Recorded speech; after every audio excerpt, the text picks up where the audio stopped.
middle-aged men. Gentlemen, we are 1 month to the day, pretty much, away from Christmas. Salute. I'm drinking beer. What are you drinking, Lachlan? Beer. We got the trifecta roots. No, White Russian for me. There you go. I'll accept it. It's not a Jaguar. It's okay.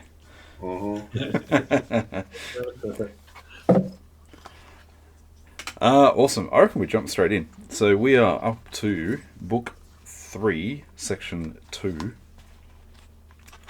So I'm going to read it and then we will discuss it. So, we ought to observe also that even the consequences of things which are produced according to nature contain something pleasing and attractive. For instance, when bread is baked, some parts are split at the surface, and these parts, which thus open, and have a certain fashion contrary to the purpose of the baker's art, are beautiful in a manner, and in a particular way excite a desire for eating. And again, figs, when they are quite ripe, gape open, and in the ripe olives, the very circumstance of their being near to rottenness adds a peculiar beauty to the fruit. And the ears of corn bending down, and the lion's eyebrows, and the foam which flows from the mouth of wild boars, and many other things, though they are far from being beautiful, if a man should examine them individually, still, because they are consequent upon the things which are formed by nature, help to adorn them, and they please the mind. So that if a man should have a feeling and deeper insight with respect to things which are produced in the universe, there is hardly one of those which follow by way of consequence, which will not seem to him to be in a manner disposed so as to give pleasure. And so he will see even the real gaping jaws of wild beasts with no less pleasure than those which painters and sculptors show by imitation, and in an old woman and an old man he will be able to see a certain maturity and comeliness, and the attractive loveliness of young persons he will be able to look on with chaste eyes. And many such things will present themselves, not pleasing to every man, but only to one who has become truly familiar with nature and her works.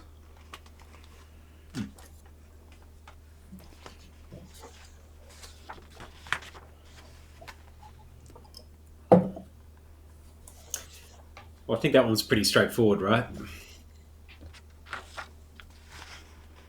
Just appreciating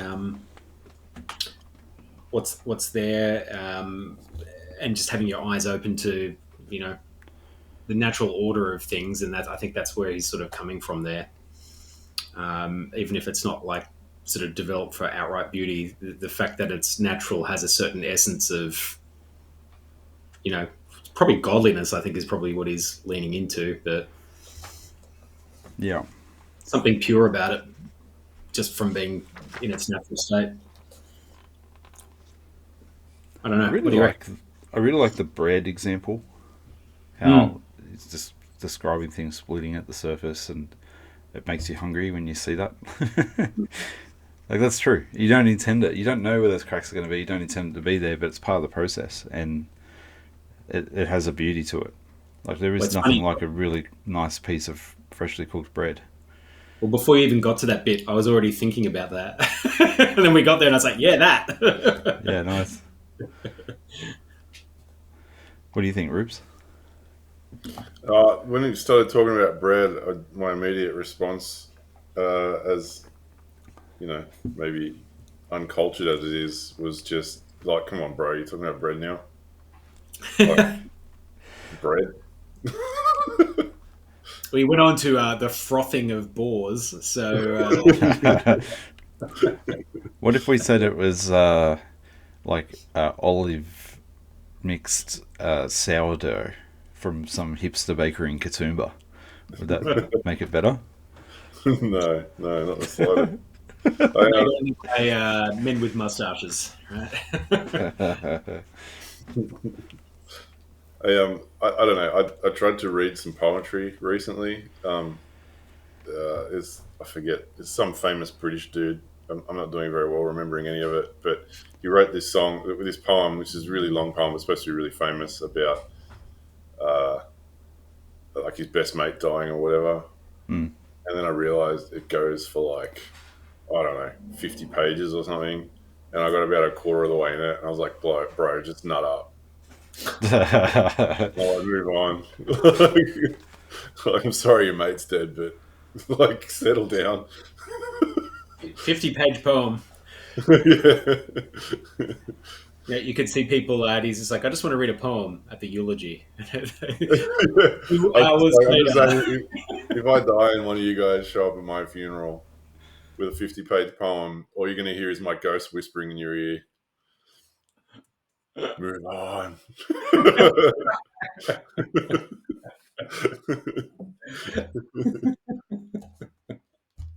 Sorry, someone's opened my door. I just got to pause for a sec.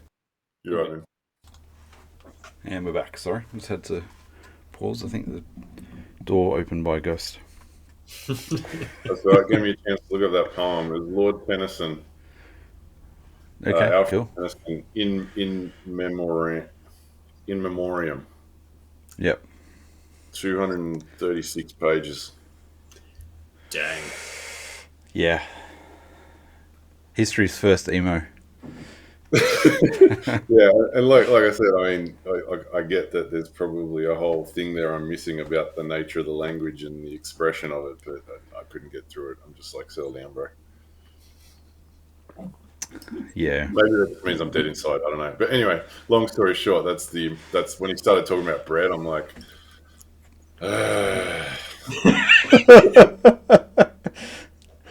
It's that same face you make when you go to IKEA.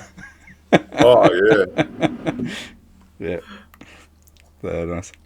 You know how Jordan Peterson like talks about hell? And he's like, you know, if you're on drugs and you're living under a bridge, like that is hell. Yeah, well, that's IKEA for me. Yeah. Yeah. You know what Musk says? When you find yourself in hell, keep walking. That's the very problem with IKEA. Correct. It just keeps going. There's only one way in, one way out, Rubes. You just got to keep going. I still to this day can't believe someone hasn't just like started kicking through the drywall to try to make a straight line to get out of there. It's going to happen, I'm telling you. Probably For sure. All right. Well, let's move on. Let's move on to part 3. Hippocrates, after curing many diseases himself, fell sick and died. The Chaldeans foretold the deaths of many, and then fate caught them too. Alexander the Great, Pompey the Great, and Julius Caesar, after so often completely destroying whole cities and in battle cutting to pieces many tens thousands of cavalry and infantry, themselves too at last departed from life. Heraclitus, after so many speculations on the conflagration of the universe, was filled with water internally and died smeared all over with mud. Lice destroyed Democritus, and other lice killed Socrates. What does all this mean? You have embarked, you have made the voyage, you have come to shore. Get out. If indeed to another life, there is no want of gods, not even there. But if to a state without sensation, you will cease to be held by pains and pleasures, and to be a slave to the bodily vessel, which is as much inferior as that which serves it is superior. For the one is intelligence and deity, the other is earth and corruption. Whoa, from bread to death. Yeah, so this one I like.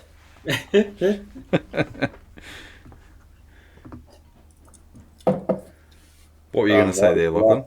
Or Ruben? The last line in my translation, one is mind and divinity, the other clay of dust and blood.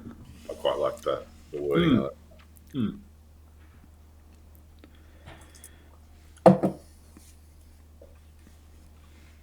What is he actually saying? Is he saying, like, the first part is all the greats died, if you could summarize it like that.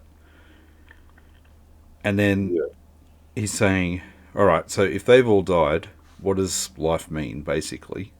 What of it then? So he's saying you've made the shore. So you've sailed your life, you've made the shore, you get out. There's either another life where gods will be there, or maybe they won't be. Well, I'm not quite sure what he's saying there. Or there'll be nothing. So Yeah. either way, he's looking for the win. Either way, that's sort of how I read it. Yeah, I think that's what he's saying. Is like if there's nothing but this bodily vessel, then it's over and you're free of pain. But Yeah. if there is more than that, mind and divinity, then enjoy. Yeah. Yeah. So either way, get on with it. Hurry up and die. Well, yeah, that's kind of in the line. You've sailed and you made it to the other shore. Now get off. Is kind of like saying. I think part of that is like saying don't hang on to life too tenaciously. Like don't just hang on to life for the sake of life because what's coming is going to be better either way. Mm. But I Well, think do you think that's a commentary then about some of those great leaders who died kind of crappy deaths in some ways, is what he's sort of saying? Like, yeah. Well, he was it? starts out with Hippocrates or Hippocrates because he was a doctor. Yeah. Yeah. Yeah, and he cured diseases, but he couldn't cure himself. And yeah, there's that one that died. What were you going to say about Heraclitus dying in cow dung? Yeah. There's an interesting story behind that. Oh, really? Yeah, because apparently his philosophy was that everything is change. He's the one that said the whole thing: you never step in the same river twice. And he kind of believed that the basic, because back then they used to argue over what's the basic element of existence, and he said it was fire. Fire. It's ethereal. It's always changing. It's never static. Hmm. And then apparently towards the end of his life, he started to get. They called it dropsy, but it was basically fluid retention. So his body was just retaining fluid, which apparently can happen for all sorts of reasons, but generally some kind of infection. So the doctors gave him all this advice, and apparently he gave him a riddle they couldn't answer. So he went to try to cure himself, and he covered himself in cow dung. The idea being that the heat from the cow dung would draw the moisture out of his body. I mean, it's not that ridiculous, but it's not. Yeah. But apparently, they reckon it's also because he thought that the essence of everything is fire. He's like, well, the worst thing that can happen to you is you can become water. Oh, okay. Getting the fluid retention, he's like, I got to get it out.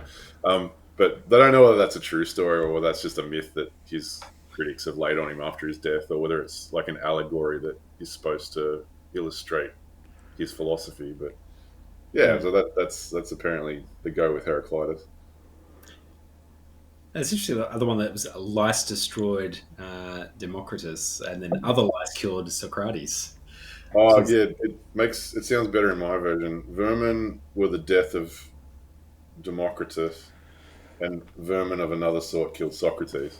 Oh, that makes more nice. sense. Yeah, that does make more sense. Because I had the I same don't- thing. I was like, what does it mean here? Is that a slang that's from the time? So, yeah. Yeah, he's basically having to dig at the people that killed Socrates. Yeah, I kind of figured that, but I was like, that's a pretty weak. Yeah, vermin's nicer. Yeah. I don't know how Democritus dies, but Yeah, nice. yeah, I think that's the essence of it. Yeah, at the start. Even when you're sort of like pursuing something good, sometimes you're hanging on too long, maybe, and you should just get on with the act of dying. I don't know if that's kind of what he's saying, but maybe No, I it's think even. it is, though. It also makes me think of people that are really good at something, but then as they get older, they get worse at it, but they don't want to let it go. Yeah. It's like, better off bowing out gracefully.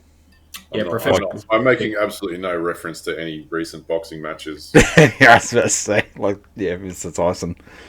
Yeah. It's a cash grab, not a boxing match. Yeah. To be fair, he got paid a lot of money for it. It's like, it's understandable, but Apparently he's going to do WrestleMania next. and so he should. That would be fantastic. I'll watch that. I just want to hear him say WrestleMania. I just hope they bring Rick Flair.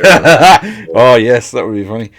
On a side note, the Hippocratic Oath, is that because of this guy, Hippocrates? I'm going Is to that say where yes. that term came from? I've never actually looked at that. I've never Googled it. But I'm going to say yes. Yeah, I think it is. Yeah. Yeah. Makes sense. Because I must say, I hadn't really heard that saying before until I watched that Batman movie that's got Shovelface in it. And it's... I noticed it again when I rewatched it the other week with my kids, and I was like, "Oh, Hippocratic Oath." I'm like, I wonder if it relates to this guy. So, Yeah. Shovel face. Pattinson. Ah, I haven't watched that one. Yeah, right. Yeah, it's a great movie actually, and the Penguin TV show after it is solid. It is a good series. Yeah. I disagree. I think the first 2/3 of that movie are the best Batman movie ever made, and the last third is the worst Batman movie ever made. It's not the worst ever made. He hasn't got the back. He hasn't got the back credit card. It's just not as good as like some of the Christian Bale endings. But I must say, on a rewatch, it's decent. I don't know if that's because the Penguin's given it more context and it feels more like I understand the motives that are going on now more because I've seen the TV show that followed it, because they do a good job of sort of universe building in that TV show. Yeah, I have to check it out. Yeah. All right, let's do number 4. Powering through. Number 4 is huge, so there we go. Do not waste the remainder of your life in thoughts about others when you do not refer your thoughts to some object of common utility. For you lose the opportunity to do something else when you have such thoughts as these. What is such a person doing, and why? And what is he saying? And what is he thinking of? And what is he contriving? And whatever else of the kind makes us wander away from the observation of our own ruling power. We ought then to check in the series of our thoughts everything that is without a purpose and useless, but most of all the over-curious feeling and the malignant. And a man should use himself to think of those things only about which, if one should suddenly ask, "What have you now in your thoughts?" with perfect openness you might immediately answer this or that, so that from your words it should be plain that everything in you is simple and benevolent, and such as befits a social animal, and one that cares not for thoughts about pleasure or sensual enjoyments at all, nor has any rivalry or envy and suspicion, or anything else for which you would blush if you should say that you had it in your mind. For the man who is such, and no longer delays being summoned the number of the best, is like a priest and a minister of the gods, using to the deity which is planted within him, which makes the man uncontaminated by pleasure, unharmed by any pain, untouched by any insult, feeling no wrong, a fighter in the noblest fight, one who cannot be overpowered by any passion, died deep with justice, accepting with all his soul everything which happens and is assigned to him as his portion, and not often, nor yet without great necessity and for the general interest, imagining what another says or does or thinks. For it is only what belongs to himself that he makes the matter for his activity, and he constantly thinks of that which is allotted to himself out of the sum total of things, and he makes his own acts fair, and he is persuaded that his own portion is good. For the lot which is assigned to each man is carried along with him and carries him along with it. And he remembers also that every rational animal is his kinsman, and that to care for all men is according to man's nature. And a man should hold on to the opinion not of all, but of those only who confessedly live according to nature. But as to those who do not live so, he always bears in mind what kind of men they are, both at home and abroad, both by night and by day, and what they are, and with what men they live an impure life. Accordingly, he does not value at all the praise which comes from such men, since they are not even satisfied with themselves. There's a lot in that. Yeah, chunky. Including a lot of commas. Yeah. Broadly speaking, he's outlining two different types of men, I think. Yeah. But I can't, there's too much there. I can't draw the lines.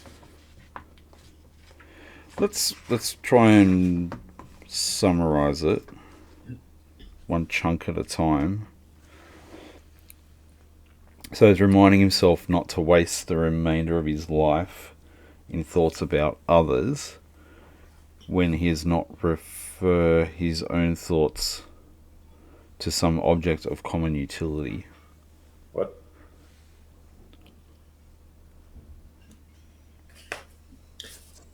Well, I had thought before you sort of said the common utility that it was just a very similar line to like Epictetus, right? Um, and which is like before you sort of get into that bit about common utility is really just don't concern yourself with someone else's impression of you. Just do what you think's right and live with that. Um,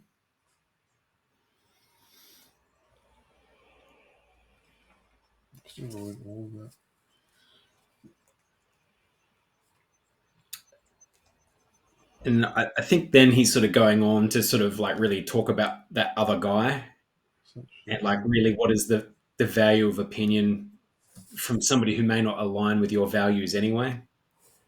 So like, why would you waste your time and effort with somebody who's maybe that's where that common utility is kind of coming in because they're sort of like not aligned with your values. Oh, I see. And I think you might be right well, my translation says it this way: train yourself to think only those thoughts such that in answer to a sudden question, what is in your mind, you could say with immediate frankness, whatever it is, this or that. The point being that you've formulated your own position, you know what you believe. So if someone asks you, you don't think about it, you just say it, and you're not embarrassed to say it because you've got that confidence in your position, I think is what he's getting at. Yeah.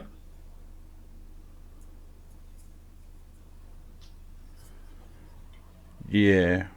It's kind of like that Bambi thing. If you can't say something nice, don't say nothing at all.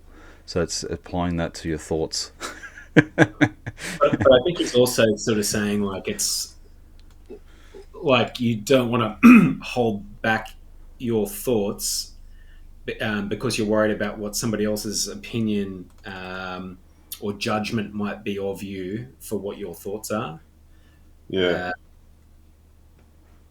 Because if you are living your life in line with nature, then what would you have to be embarrassed about? If you're speaking truth from the heart, so to speak.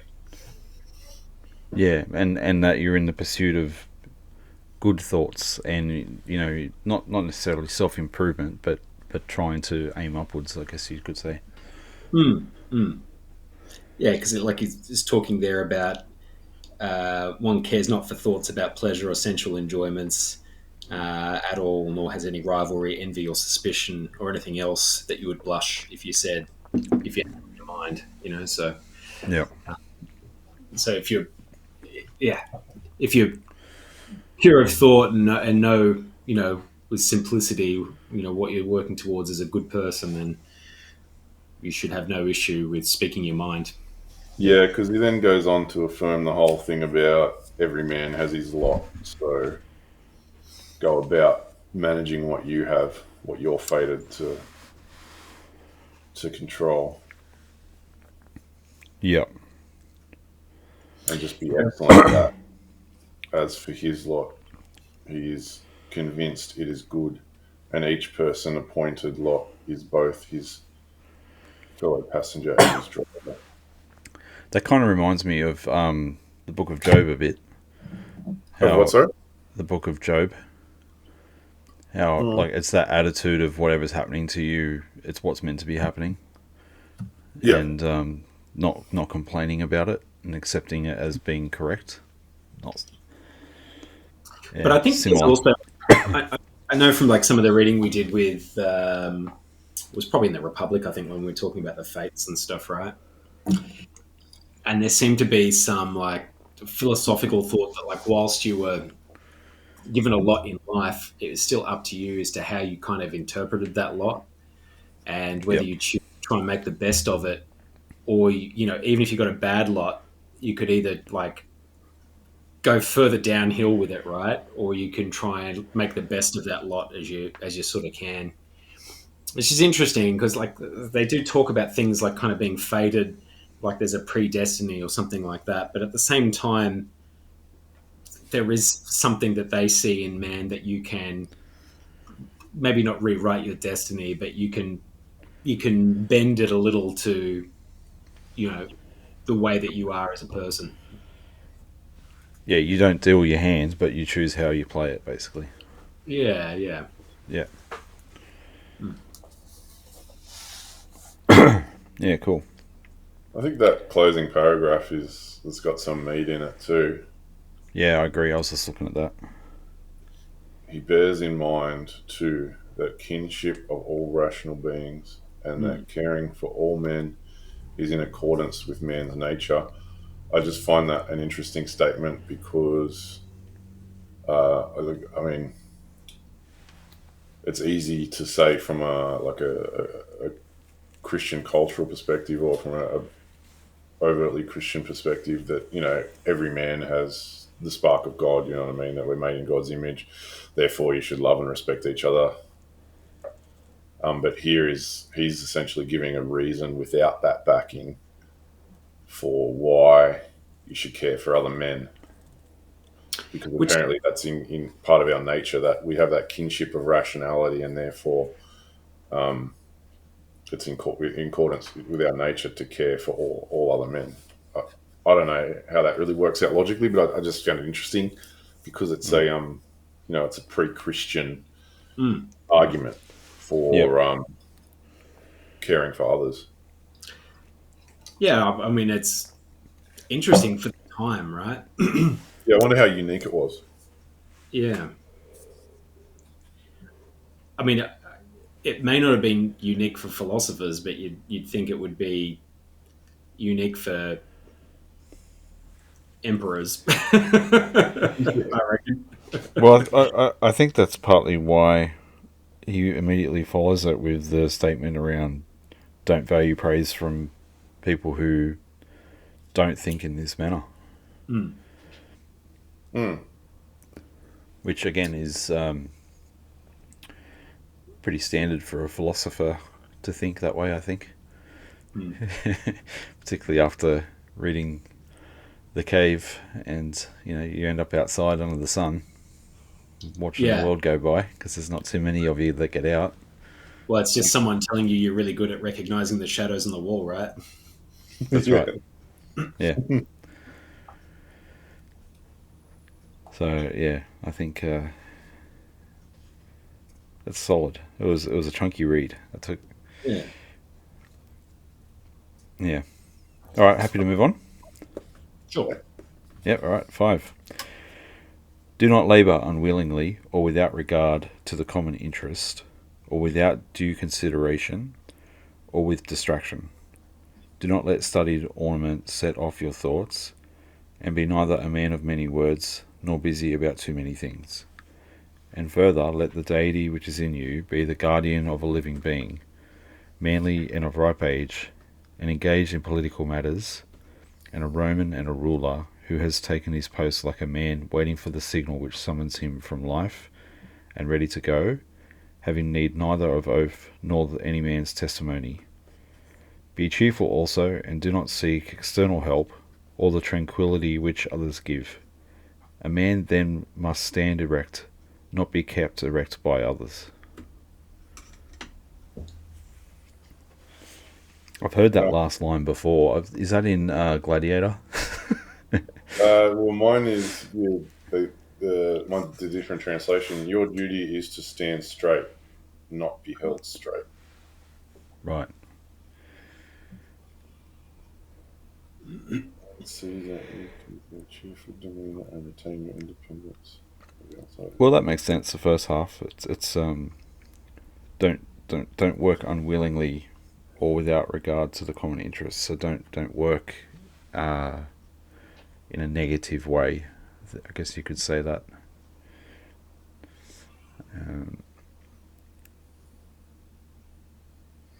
Do not. The line in my book is after that is, do not dress up your thoughts in smart finery. I like that. Speak plainly. Yeah. Yeah. Yeah. Don't just use fancy language to try to justify what you're doing. Yeah. I think there's something very much aligns to Australian culture with that. We as a country tend not to like the tall poppies with the fancy words. We tend to talk pretty plainly, although we have a lot of jargon, I will confess. But yeah, I think that's... Now, Prime Minister speak with a lot of airs and graces, mate. Oh, he wouldn't know what those mean. Why don't He would all our think prime he would think ministers airs end and graces would be a pair of shoes and the King and Queen of England. He wouldn't have a clue what he's on about. why are all our prime ministers such nerds? No, seriously, are they all nerds? Like dorks. I think they got kicked into the library, into the debating club in high school, and just never left. Where I don't know. But also like when people see someone go in that's not a nerd, geez, they cop some flack. It's funny, like people go, look at this bogan. Oh, like what's the name? Oh, like Pauline Hanson. Yeah, Pauline Hanson. Yeah, hilarious. Tony Abbott to a certain extent. Yeah. He's a bit of a jock, I suppose, by their standards. Not Yeah. our bar. No. I like how occasionally he'll slip in that line, like, be a Roman. Like, I love that sense of pride of his country there. It's pretty cool. Yeah, nice. Yeah. All right. Coming on to that last part. So yours said kept straight, Ruben. Your duty is to stand straight, not be held straight. Yeah, and that's following where it says. So what does yours say for the be cheerful part? Just before it. See that you keep a cheerful demeanour and retain your independence of outside help and peace with others, which others can give.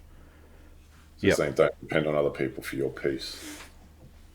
Or don't allow to be placated to soothe your ego or whatever. Yeah, maybe. Yeah.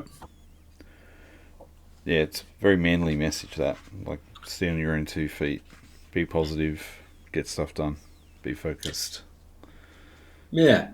Yeah. It sounds so... that whole passage sounds really strong, doesn't it? And sort of like a call to action or something, you know what I mean? Let the deity which is in you be the guardian of your living being, manly and of ripe age and engaged in political manners and a Roman and a ruler, you know. Yeah. A man waiting for the signal which summons him from life and ready to go. You know, it's just... On comes the bat signal. Yeah. Yeah. Yeah. Like you just keep reading it and it just keeps getting more epic as it goes, you know. Yeah. No, it's cool. All right, I'm going to read 6. I think this is why Stoicism was so compatible with Catholicism, and why the Catholics took the Stoic virtues and then added a couple more to make the Catholic virtues. And I think the rationale, like why it worked, is explained in this one. So In let's next enjoy paragraph. this. Yeah, it's good. Okay. All right, 6. If you find in human life anything better than justice, truth, temperance, fortitude, and, in a word, anything better than your own mind's self-satisfaction in the things which it enables you to do according to right reason, and in the condition that is assigned to you without your own choice, if, I say, you see anything better than this, turn to it with all your soul and enjoy that which you have found to be the best. But if nothing appears to be better than the deity which is planted in you, which has subjected to itself all of your appetites and carefully examines all the impressions, and, as Socrates said, has detached itself from the persuasions of sense, and has submitted itself to the gods, and cares for mankind, if you find everything else smaller and of less value than this, give place to nothing else. For if you once diverge and incline towards it, you will no longer be able to give preference to that good thing which is your proper possession and your own without distraction. For it is not right that anything of any other kind, such as praise from the many, or power, or enjoyment of pleasure, should come into competition with that which is rationally and politically or practically good. All these things, even though they may seem to adapt themselves to the better things in a small degree, obtain the superiority all at once, and carry us away. But you should, I say, choose the better simply and freely, and hold to it. But that which is useful is the better. Well then, if it is useful to you as a rational being, keep to it. But if it is only useful to you as an animal, say so, and maintain your judgment without arrogance. Only take care that you make the inquiry by a sure method.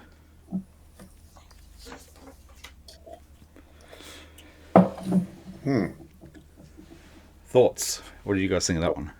That might be the best bit yet.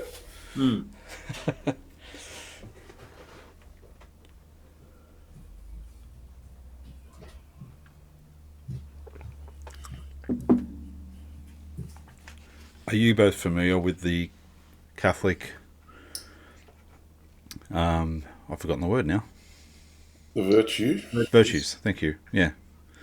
Not really. Is that the Thomas Aquinas sort of stuff that sort of followed Stoicism? I don't recall if it was Thomas Aquinas, but they added to it. So they took the... so what did they add? So you've got chastity, temperance, charity, diligence, kindness, patience, and humility. So they're the Catholic 7. And the Stoic 4 are justice, truth, temperance, and fortitude. Yeah. So, yeah, the Catholic Church was like, they're good. Yoink. We'll take those and add to it. So, and I think you can see that's why it's quite compatible. A lot of the principles and ideas behind Stoic philosophy was compatible with Catholicism at the time. Yeah. Because it allows for something greater than the philosophy itself. What do you think, Ruben? Have you ever come across that before? The Catholic virtues? Yeah, or the idea of how Stoicism kind of ended up being integrated into Catholicism. No, I've just in passing sort of given it thought from time to time, but I've never really taken much time to think about it or look into it.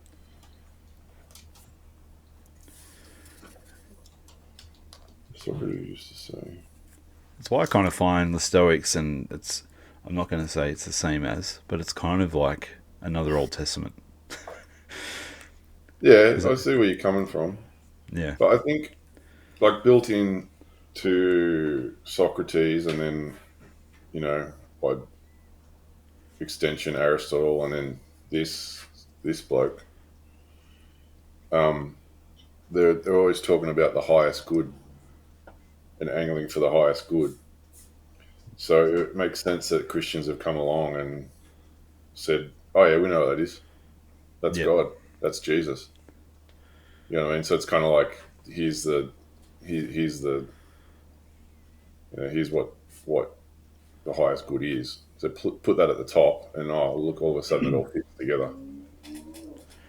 Well, that's the message of Paul in Acts when he meets up with the Stoics and talks with, apparently Seneca's brother was there, and that was his conversation, was about the God that they had a statue for, a God that had no The name. unknown God.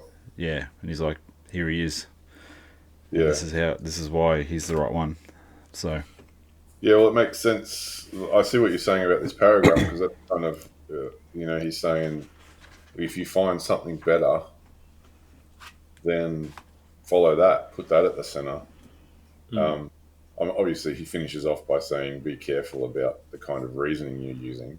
And he's pretty clear that, you're pretty clear about ruling out temporary pleasures. Is like whatever you're angling for, it can't be temporary. By default, something that's not temporary is better. Yep. And he's saying, it's got to be in accordance with you being a rational being, because he's always banging on about reason. When he's telling you to measure it, like check that it's better? Is it just a thought that it's better, or is it actually better? Yeah. Test it. Well, I mean, when he's talking about reason, it's more than just use your reason to figure things out. He's saying that is actually what you are. Like it's an ontological claim, not just you happen to have a capacity for reason. It's like that is your nature.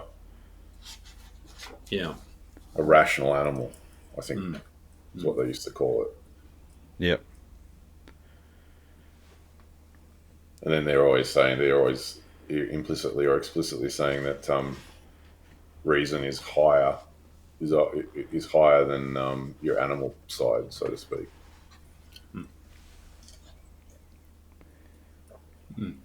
Yeah, agree. I also like the part where he's a reminder of like maintain your judgment without arrogance. That's a message that needs to be heard. Yeah. Cool. I'm looking at our recording time, the actual time. I think we've got one more in us. Do you guys agree? Yeah, it's cool. Yeah, and go on. Yep. All right, sweet. All right, 7. Never value anything as profitable to yourself, which shall compel you to break your promise, to lose your self-respect, to hate any man, to suspect, to curse, to behave hypocritically, to desire anything which needs walls and curtains. For he who has preferred to everything intelligence, and his inner daemon, in the worship of its excellence, acts no tragic part, does not groan, will need neither solitude nor much company. And, what is chief of all, he will live without either pursuing or flying from death, but whether for a longer or shorter time he shall have the soul enclosed in the body, he cares not at all.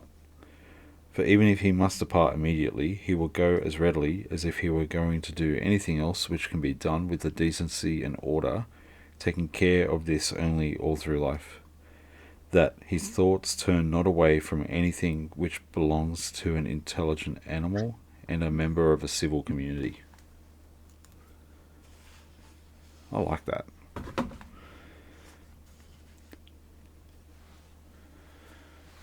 I went to a Christmas party last night, surrounded by, I don't know, 80 or 90 people, and I realised several times through the night that I was quite happy to just be. I didn't need to hear from anybody, I didn't need to talk to anybody, I didn't need validation or food or drink. I was just happy to just exist. And what was very strange was about halfway through the night I met a guy who in the last 5 years has gotten into philosophy, and he was sort of just doing the same thing, just chilling, not really interested in small talk. And we ended up talking for like half an hour about some pretty cool ideas, and exchanged numbers, and yeah, I'm going to keep in touch with that guy. And it was interesting. I was like, because I realized at the start, I'm like, oh, I think this is part of the maturity, that I just don't need this anymore. And then I saw someone else in the same space, and I was like, okay. Had a chat, and he's in the same headspace. He doesn't need the small stuff either, and he doesn't care about if other people think he's wearing the right clothes or having the right drinks or anything like that. He's just being him. So I just found it strange. It was like interesting, yeah. So what you're saying is you were both like Socrates, barefoot at the buffet, not giving a damn. I wasn't barefoot, but yeah, it was different. I've just noticed that more and more over the last few years, and at first I thought maybe this is a consequence of COVID and just not socializing as much as I used to. But when I catch up with people who, like what this book talks about, who I know work on themselves and whose opinions I value, then sure, I'll hang out all night and talk and have a good time. But if it's just people I don't really know that well, and they're just talking about stuff like The Bachelor or something stupid like that, and I don't care, or footy, it's like me. I used to watch footy, now I don't care. I never cared. Yeah, I used to. I used to watch State of Origin every year and watch the footy, and now I don't care. It doesn't matter. Yeah. What do you guys think? Yeah, I guess a change. Yeah, look, I guess that's the thing though. Like you start to think about higher order sort of stuff, not with any arrogance, but just because you've had your eyes open to it. And before we started this podcast, I wouldn't have been thinking like that. So, I think that's definitely the case. I think some of that stuff feels pretty trivial now, and you just can't be bothered putting your mind or effort into it. I'm happy if someone wants to engage me talking about, politics and life and philosophy. Yeah. I probably argue with more people about politics, life, and philosophy now than anything, which is hilarious because that just wouldn't have been in my mind to talk about, 10 years ago or something. How about you, Rubes? I get people in the office who'll come pick fights with me because that stuff. So.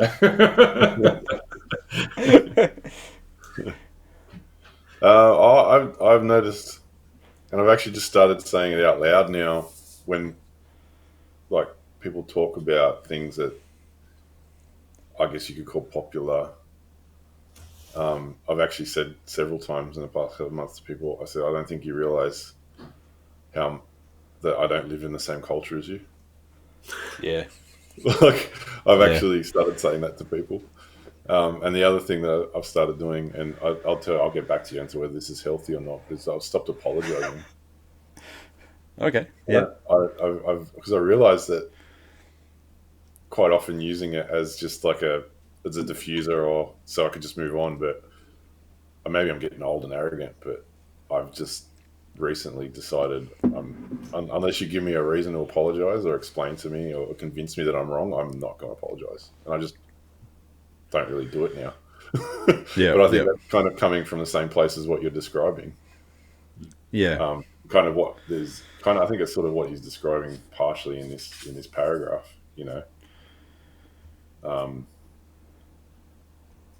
Yeah. It's. I think I understand what you're saying about the apologising, because you don't want to. Is it coming from a place of truth? And so, like, you're not actually wanting to say sorry because you don't think that what you said is incorrect. And you don't think you've said it inappropriately. It's just the other person doesn't want to hear it or whatever. So, is it dishonest to apologise? Yeah, I think it is. That's the way I've actually started to think about it. It's kind of the way I feel about it. Yeah. Yeah. Because I see it like in what he's describing in this paragraph, I see it as kind of like you're breaking your own faith, or you're kind of leaving your integrity behind. Just because you feel like it's a short-term benefit. I've found myself doing a similar thing, even with my family. Sometimes if I cause someone to get upset, I'll apologise for making them upset. Like, I'll say, look, I'm sorry that this has upset you, and perhaps I could have said it more carefully if I felt like there was a way I could have said it better. But I'm not going to apologise for the truth I spoke. I feel like that's sort of a good place to be, but it also means that sometimes you have to see it through, But then you end up being known as someone with integrity, and that you're not going to just chop and change based on the whims of people's moods and reactions. Yeah. So I think it's better, but it takes more effort, I think, in a way. Oh, it does. But I do hear what you guys are saying. I think we've sort of half discussed this before. I wonder how much of it is just age, and how much of it is a shift in the way that we think. I think it is a shift in the way that we think, because I notice other people's, like, generally speaking, not specifically, but generally speaking, other people's thought process when they're deciding whether something's right or wrong usually boils down to how it benefits them. Yeah. And I realise I don't think like that. Yeah. Like, I draw a distinction. I go, I like that idea because I will get X out of it, but that I don't think that's what makes it right. You know what I mean? Yeah. I know that comes up quite a lot, and I'm not sure why that is. Whether that's like a higher or the lower order thinking, or whether it's just a cultural thing, or what, I don't know. It's probably a symptom of society denying that there's a meta narrative, and that truth is like there's your truth and my truth. So if that's correct, then that will always be a influence on what people see as true. Is, do I like it?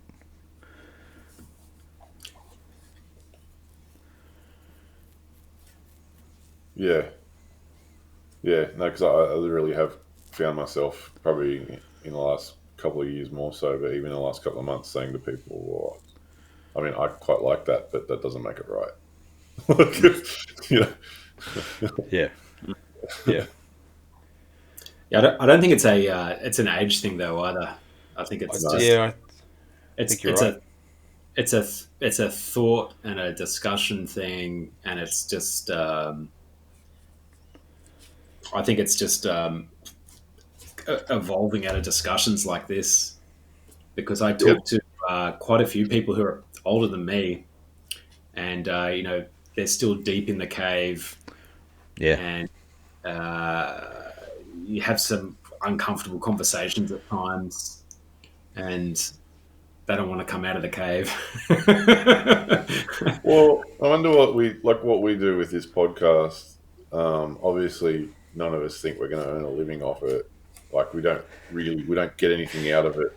Yeah. Yeah. In terms of like why do we do it? And I think to myself, how many people actually sit down regularly and have the kind of conversations that we're having? And I think that's one of the things that this podcast does, is it forces us to sit down and think about things that are somewhat transcendent, or left of field, or testing the way that you structure your thoughts. And I don't know how many people do that ordinarily. Yeah, not many, I wouldn't think.